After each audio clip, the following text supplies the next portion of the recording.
представяме на вашето внимание финландски кошер, полистиролен, вече и в България, пчеларски център Южен, Стара Загора. Това са всички детайли на кошера, необходими за работата. Дъно, корпуси, противороева решетка, хранилка и капак. Да започнем от дъното. Кошер е изработен от специален полистирол, експандиран, 100 кг плътност.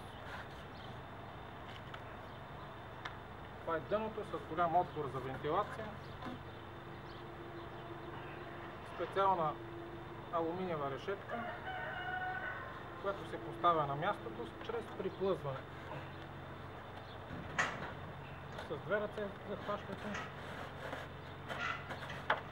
Има жлебове, виждате колко лесно. Може за по-голяма сигурност при подвижно пчеларство или ако държите всичко да е перфектно, с 4 види се фиксира и е вечна към дъното. Така е конструирана от задната част. Има специални улии, където се поставя тази ложка. В случая е пластмаса, но може от фазърче да се изрежете. Има място, където тя влиза.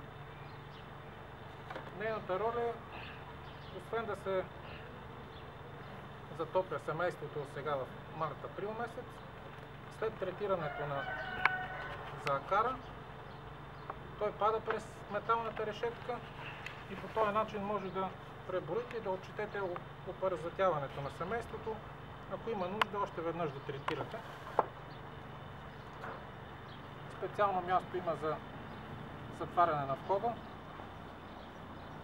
И дъното и кошерите имат фалт 5 мм, който е идеален за подвижното пчеларство.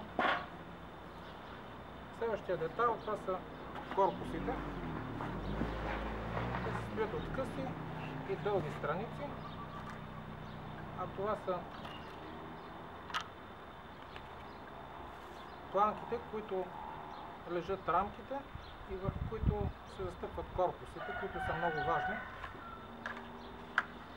Значи те са долни и горни. Имат съответния профил, който не може да се сбърка. Имат си място, където много лесно се поставят. Поставяте върху равна повърхност и натискате с тяло.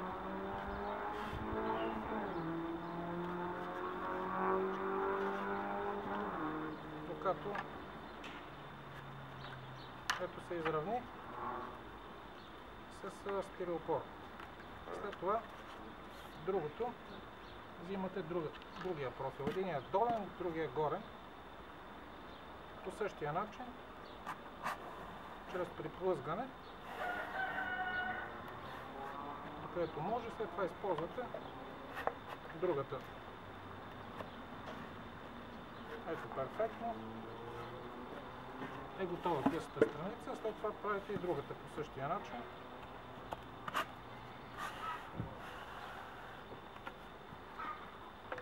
С нещо твърдо натискате.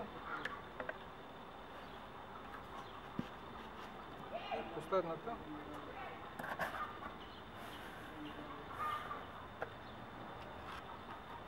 Може на летвичка да се помагате. Ето готови за сглобване. Двете къси и двете дълги. За да не стане объркване, при сглобването, ето поставяте така, има надписа. Надписът, който е кутия за пчели преведено. След това вдигате и ето така трябва да е сглоб. Върху гладка повърхност поставяте дългата част. Използвате тежестта на тялото. Ако искате, тук може да поставите лепило. Ето тук е набраздено. Поставяте в жлебовете и с ето такива движения сглобката е перфектна. След това другата страница по същия начин. Поставяте така с надписа и тук се ориентирате също. B-box, B-box. Значи ето така трябва да бъде. вдигате, намазвате слепило, поставяте и с тия движения долу. И остана последната. Не стане объркване, отново гледате надписа. Ето надписа. Поставяте хоризонтално положение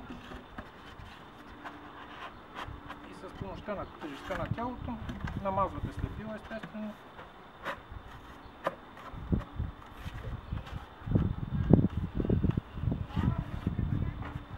Специално конструирани са склопката, за да е много трудно да влезе, за да е стабилна. Ако се получи лек, ето в случая не го натиснах до края, 2 мм, взимате летвичка, чук, слагате така, за да се разпредели тежестта и с лек удар, ето всичко е перфектно.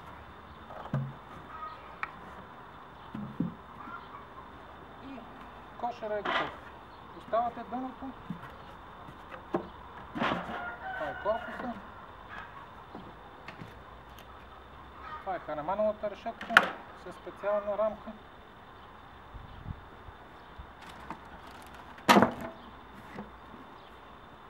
Два и втори или трети корпус. Може да работите с вътрешна хранилка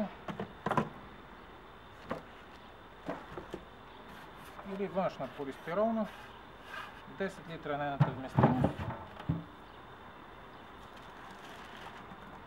И това е капак. Ето, готов е за работа, комплекта.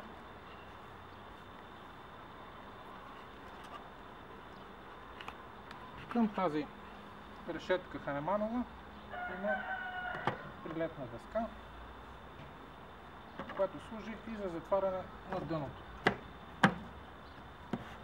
перфектно.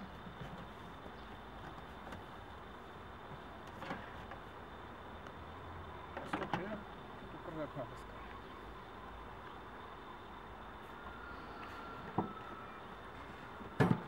Друг използван в комплект, това е решетката за прополис, която се поставя върху рамките. Капака е специално конструиран, обичайно той лежи така. В големите горещини за България, особено в лятото, слагате решетката и завъртате корпуса. По този начин се получава отвор, решетката спира пчелите, но пропуска въздух и се получава естествена вентилация, по-хладно за пчелите и те почват да събират прополис, който е допълнителен приход. Когато е по-хладно, решетката за прополис, найлон върху нея, за да не залепне за капака и ето готов за работа.